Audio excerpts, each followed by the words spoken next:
Jungle.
ప్రతినిధి శ్రీమతి తిరునగరి జోష్ణ గారిని సాదరంగా వేదిక మీదకి ఆహ్వానిస్తున్నాం.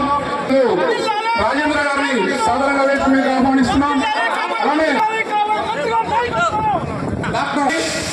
మన కార్యక్రమం సజావుగా ఫొటోస్ మీటింగ్ అయిపోయిన తర్వాత దయచేసి మన కోసం ఎన్నికల రావడానికి వచ్చేవారు దయచేసి వారికి మనం సమయం 10 నిమిషాలండి. ప్లీజ్ స్టార్ట్ అవ్వండి. దయచేసి ఆగండి ప్లీజ్.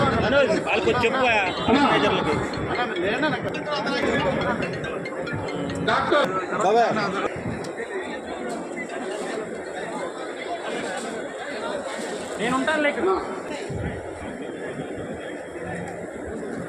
దయచేసి వేదిక వద్ద లెఫ్ట్ రైట్ కూర్చోండి ప్లీజ్. వెనక ఉన్న వాళ్ళ కార్యక్రమం మొదలు కావాలంటే మీరు దయచేసి కూర్చుంటేనే, ఎందుకు వచ్చి సైడ్ నుంచి ఉంటే వాళ్ళకి ఇబ్బందిగా ఉంటుంది. దయచేసి కూర్చోండి అన్న పెద్దవాళ్ళు ప్లీజ్ దయచేసి కూర్చోండి ప్లీజ్. వైపులో కూడా దయచేసి కూర్చోవాలండి. ప్రతి ఒక్కరు కూర్చోవాలి. ప్రతి ఒక్కరు ప్రతి ఒక్కరు దయచేసి సార్ కొంచెం ఫేసింగ్ ఇటువైపు. జోహార్ అన్న ఎన్టీఆర్, జోహార్ అన్న ఎన్టీఆర్, జోహార్ అన్న ఎన్టీఆర్.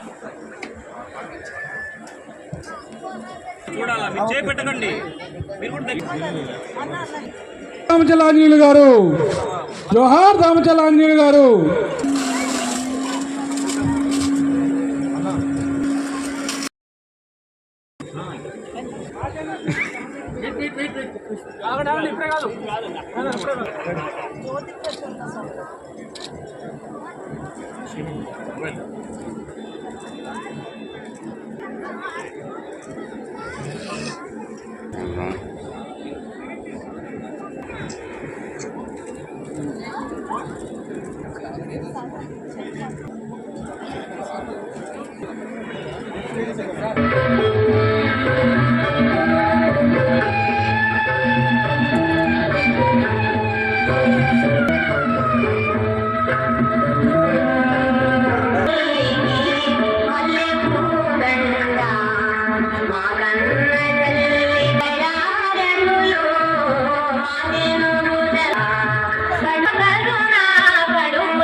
పనులు చేసిన వాళ్ళు ఎవరు కనిపించలేదు ఇప్పటికీ.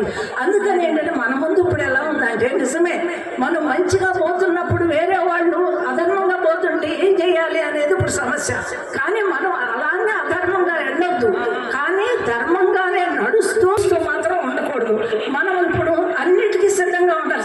సిద్ధమని నడుస్తున్నారు కదా, ఏ పరిస్థితికైనా సిద్ధం. మనం కూడా మనలో మన ఎక్కడికక్కడ కాల్చుకున్నట్టు మన సొంత సైన్యం మనకు ఉండేటట్టు చూసుకుని ఎక్కడికక్కడికి ఏ కొంచెం మార్పు కనిపిస్తున్నా కూడా వెంటనే యాక్షన్ తీసుకున్న దానికి రెడీగా ఉండేటటువంటి మన ప్రైవేట్ సైన్యాన్ని పెట్టుకోవాల్సిందే ఉంది.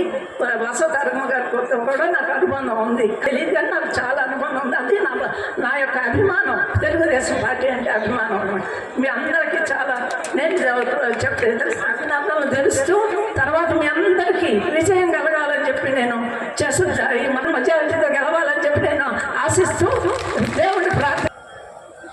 మొదటిగా ఒక విషయం నేను చెప్పదలుచుకున్నది ఏదో ప్రారంభిస్తాను. ఒక పార్టీ సమావేశానికి జర్నలిస్ట్కి ఏంటి సంబంధం? ఆ సంబంధం ఏంటో ఇప్పుడు చెప్పదలుచుకున్నా. బియాండ్ జర్నలిజం ఒక మనిషికి ఒక బాధ్యత ఉంటుంది. ఈ సంఘంలో ఒక పౌరుడిగా ఒక బాధ్యత నిర్వహించవలసినటువంటి సందర్భం వచ్చినప్పుడు నేను జర్నలిస్టునా లేదా ఇది అప్రస్తుతం అంట. అలాగే ఈ పార్టీ సమావేశంగానే రాలా, నాకున్న బాధ్యత కొద్దీ వచ్చా. ఆ బాధ్యత ఏంటి మీకు గుర్తు చేయదలుచుకున్నా.